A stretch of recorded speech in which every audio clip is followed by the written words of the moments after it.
What is up, you guys? Thank you guys for joining me on this Chilling with Mojo, where we're always trying to turn an ordinary day into an extraordinary day. Now, if you guys aren't checking out the community tab, I'm putting out polls. I'm trying to ask you guys, what do you want to see more content of? And I've been seeing the polls, even though we're not getting a lot of freaking votes in there. You get a lot more votes in the polls, guys. But I'm seeing that you guys want me to tell some stories. Now, I got a crazy story for you today. Let's get into it. Okay, so this story happened a long time ago.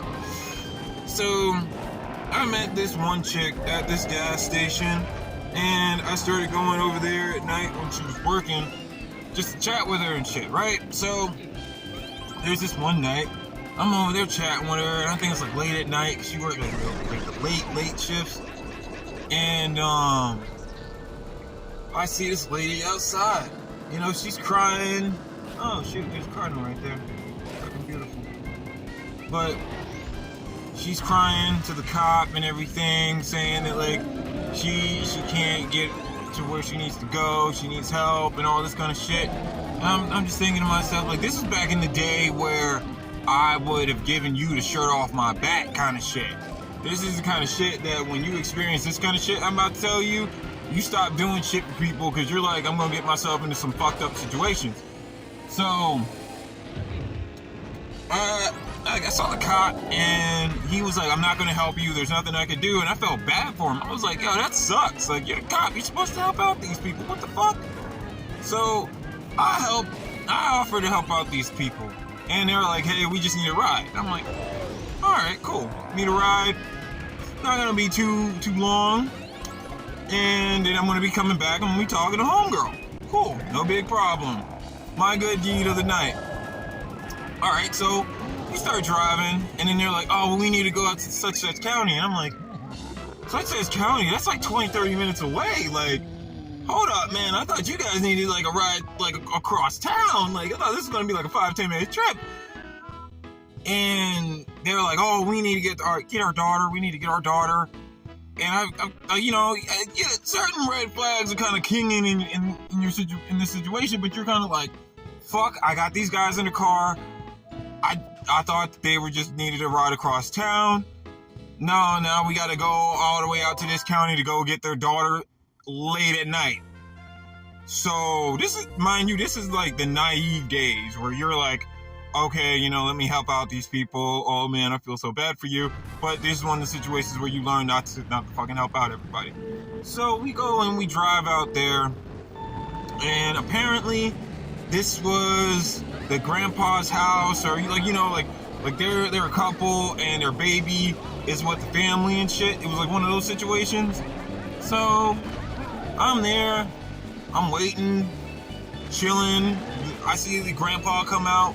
He wanders over to my car. We start chit-chatting, and I explain to him the situation. I'm like, hey man, you know, sorry about, you know, coming here late at night. I just saw these people. I'm just trying to help out these guys. You know, I thought it was a bad situation. Mind you, the grandpa, he's like, you know, I get it. You're just that good pedestrian, that wrong place, wrong time, you know. But this is going to be a fucked up situation. And I'm like, God damn, you know, why is it taking so long and this and that? You know, I'm in here for like 30 minutes. And like, I felt bad about the whole situation because as I'm talking to the grandpa, like, you know, it's like one little light that's on. And as I'm talking to the grandpa, you see in a house, another light turns on. And then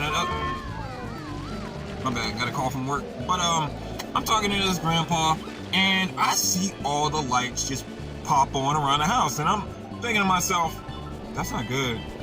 It's late at night, like it's around like 12 o'clock, something like that, maybe 12:30 at night. And you just see all these lights start popping on in the house. And grandma comes out. I felt so bad in the situation, but when she came out, she took her hand and smacked her hand across my freaking windshield and said, I'm tired of you people and this, like, you brought your drug dealer over, and I'm looking at her like, I'm not the fucking drug dealer. What the fuck? Like, the whole family starts coming out and shit like that. Apparently, it's a huge situation inside. I'm talking to the grandpa. I'm like, man, I really want to go. Like, this has been a long ass time, me being here. I didn't know I was in a fucked up situation. I should have just left him alone. He was like, yeah, you know, this is a fucked up situation. You know, I'm sorry that you got yourself into this. And the grandma is yelling at me. The family's outside. It's pitch black dark. You look behind you. Granted, we came into like a driveway and shit, but it's like one of those driveways that kind of curves a little bit, so you can't see shit. Like, you gotta know what this driveway looks like as you are coming in and out. And like, I look behind me. This is like the younger years too. Like, this is like I'm driving my mom's car. Like, I'm driving a minivan around kind of shit. So I feel bad as shit. I'm like, man, I'm in my mom's car. Like, what the fuck, you know? And then like one of the guys comes out of the house. I like, you know, as the grandma's like yelling at me, being like, you drug dealer, blah blah blah blah. I can't believe that you drug addict came over to our house, blah blah. I explained to the dude, I'm like, dude, I can't get out of here. I can't see behind me. I don't know what the hell is behind me. And I'm trying to drive, like, I'm in their yard apparently. Like, I'm trying to turn my car around. Apparently, I'm in their yard. She's yelling at me like, you're tearing up my yard. And I'm just like, dude, please take the keys. Just get my car out of your yard. I will go. I am just completely sorry. So one of the guys gets into the car. He gets it on the road. And I get out of there. So we leave. We got the kid in the back seat, in the far back, and the car seat, and then we got the two in the front. I mean, in the middle seat, and then we got me driving the car. And I'm like, all right, cool. You know, let me get you guys to your destination that was fucked up. And the other girl that I'm freaking talking to that night at the gas station, she's calling me. She's blowing me up at the same time. She's telling me to leave these people. Like, this is a bad situation. You need to go. And I'm like, I can't leave these people. I drove them here in the middle of the night. Like, what is that going to do? Like, that's just going to make this situation 10 times worse. But it gets worse after that. Because I'm a weed smoker. I don't care.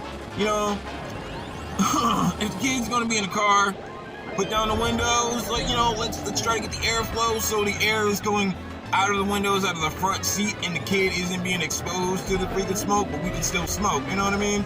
Like, we're gonna create like an air barrier between this kid, so you guys let down your windows, I let down my windows, and we got like air constantly coming out of the car kind of shit, right? And they're like, hey man, thanks for such and such, you know, blah blah blah blah, do you want to smoke? And I'm like, yeah, you know what? Yeah, man, that was intense. That was crazy. That was fucking nuts. You know, we're on the way to the destination. That was fucking crazy. Yeah, let's smoke. And then I smell something from the back seat that isn't weed. And I look back behind, like, you know, in my rearview mirror, and I'm like, hey, man, what the fuck are you guys smoking back there? And they're like, oh, we're smoking spice. And I'm like, holy what the fuck did I just get myself into?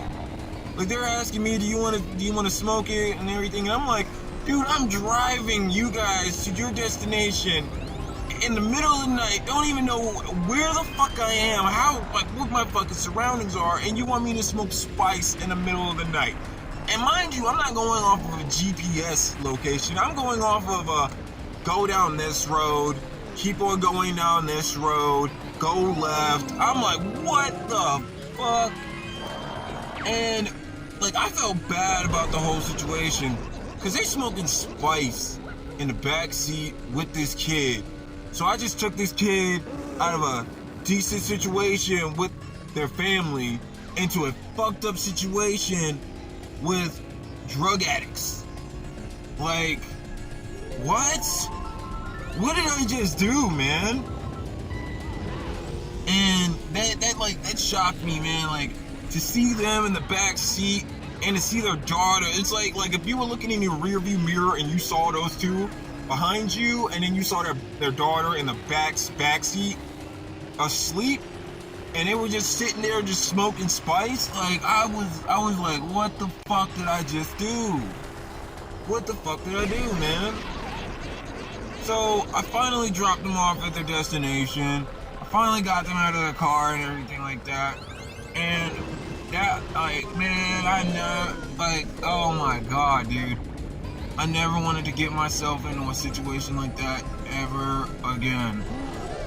Like, yo, man, that was fucked up. And since then, I have not really, like, I've helped out people, but I'm not gonna give you the shirt off my back kind of shit like that, because I've seen what happens when you do that. People, they'll go and they'll take it above and beyond, and you'll be looking at them while they're doing drugs on your shirt, like, I just gave you the shirt off my back, and you're just using it just to put my shirt on the dirt so you can do your fucking crack, so your crack doesn't get dirty? Like, what the fuck? Oh, man, so, at the end of the day, guys, that fucking shocked me, and I'm just, man. But that's my story for the day, and if you guys like that story, don't forget to hit that like, comment, and subscribe to the channel. I'm gonna have more videos, more stories hopefully coming out in the future. By the way, I got me a merch store up, so don't forget to check out that merch store. Trying to keep those prices down so it can be more affordable for my fans. And I'll see you guys on the next Chillin' with Mojo, where we're always trying to turn an ordinary day into an extraordinary day.